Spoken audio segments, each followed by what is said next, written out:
Hi, I'm Dan Cortopassi. Today I'm reviewing a pair of HO scale 2893 cubic foot covered hoppers from Athearn Genesis. I purchased two of these cars. One is decorated for Southern Pacific and the other for Grupo Cementos Mexicanos with MCDX reporting marks. And I'm sorry if I butchered the Spanish pronunciation there. The MSRP for these cars is $54.99 each. I paid $46.74 for each car, though I bought them from two different places. I got the Southern Pacific car from FactoryDirectHobbies.com, and I got the MCDX car from ModelTrainStuff.com. Since there are two models, we'll start the review at 200 possible points. Each car comes in a cardboard box with a flip-up lid, revealing a plastic window. I've seen this style of box a couple of times recently. Maybe it's becoming a trend. Inside, a two-piece plastic cradle protects the model. A layer of flexible plastic film helps to protect against scratches. Inside the box, there's a sheet of paper with exploded view drawings. The MCDX car includes a bag with a pair of extra rotating end caps for the trucks. These are good boxes that should protect the models for storage and transport. Southern Pacific's H70-12 class covered hoppers were built by Pullman Standard in 1953 and 1954. According to Tony Thompson's Southern Pacific Freight Cars Volume 5, they were originally delivered to Southern Pacific subsidiary Texas and New Orleans.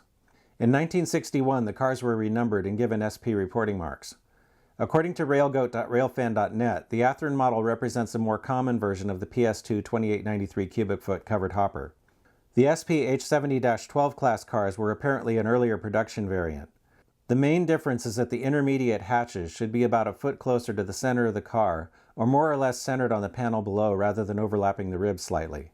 This would be a very difficult fix, but SP did have other similar cars with the hatches in the location depicted on the model. I'm guessing that only the most serious prototype modelers will be bothered by this, but it's still incorrect, so I'm taking 5 points. Photos in Tony Thompson's book show the as-built cars with a minor-style brake wheel. I found some later photos that show at least some of these cars had a more modern brake wheel as depicted on the model, so they may have been changed at some point. With its SP reporting marks and journal box trucks, this Athearn model best represents the appearance of these cars in the 1960s. At least some of the SP cars eventually received roller-bearing trucks along with ACI labels and COTS stencils. Updating one of these cars with weathering, new trucks, and some aftermarket decals would be a cool project. I found photos showing that some of these cars lasted into the mid-1980s and possibly longer. I wasn't able to find as much information about the MCDX car. I did find a few photos of cars with close numbers, and the model appears to be a close match. The paint on the car is opaque and thin enough to allow the excellent detail to show through. The lettering is crisp and the small stencils are legible with magnification. Some of the lettering is missing on one side of my MCDX car. I suppose it's possible that the prototype car was like this, but it seems more likely that it's an error, so I'm taking 5 points. The plastic side ladders are fairly delicate, though they would look better with wire ladder rungs. The stirrup steps are also plastic. On the ends, the cars have uncoupling levers and air hoses. The B ends have nicely done brake wheel assemblies, photo-etched brake platforms, and brake system components with wire plumbing inside the end cages. On top, both cars have photo-etched roof walks with wire grab irons at opposite corners. The roof walks on both of my cars are popped up a little, not fully in contact with the supports.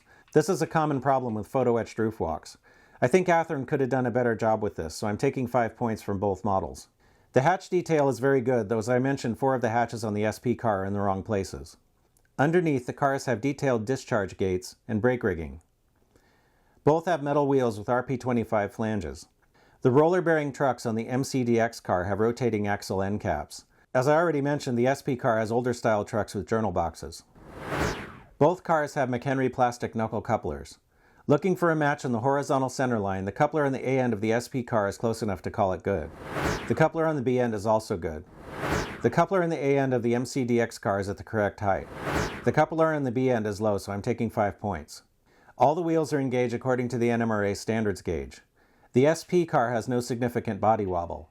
The MCDX car has a more severe wobble, meaning that the body keeps wiggling after the wheels have settled on the track, so I'm taking 5 points.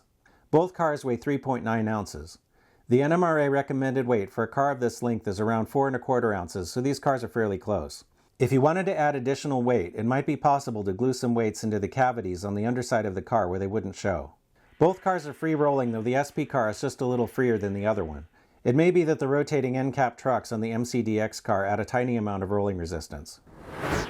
To fix the coupler height, and because I prefer Katie's, I'll need to remove the couplers. On these cars, I'll have to remove the trucks first, since the end axles are in the way of the draft gearbox screws. I'll pry the draft gearbox lid carefully since the uncoupling lever is glued underneath.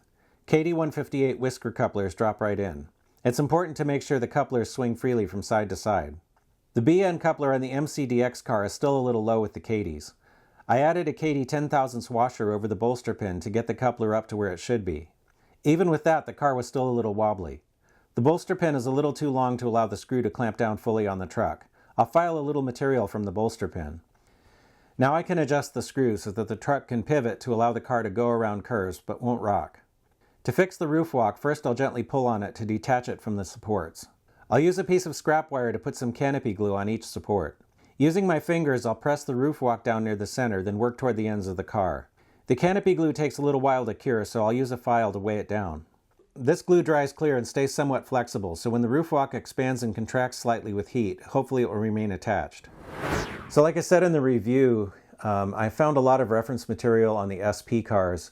I couldn't find as much on these, and that's why I can't prove for certain that this is a mistake. It's possible that the real car had missing lettering and Athearn was just reproducing that.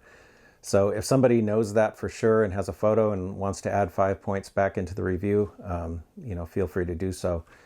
I just want to say though that I am getting a little tired of such a high percentage of the models that I buy having some issue, having something that needs fixing or something wrong with them like this. I'm not trying to just pick on Athearn. I think it's a problem across the board. And I would really like to see the quality control improved so that when we get models, we don't have major issues. Let's see what we've got. The SP car had some of the hatches in the wrong place, so I took 5 points in the prototype accuracy category. The MCDX car had missing lettering and both cars had roof walk issues, so I took 15 points in the paint and detail category. The MCDX car also had coupler height and wobble issues, so I took 10 points in the standards and operation category. That leaves us with 170 out of 200 possible points, which averages to 85 points, or a B on a report card. Individually, the SP car scored 90 points, and the MCDX car scored 80. These are highly detailed models that look really good. I'm giving them a green signal. Overall, I think Athearn did a pretty good job on these cars. If you're looking for some covered hoppers for your HO scale layout, then I think you might like them. If you like this video, then please like, comment, share, and subscribe. It really helps. Stay tuned, and thanks for watching.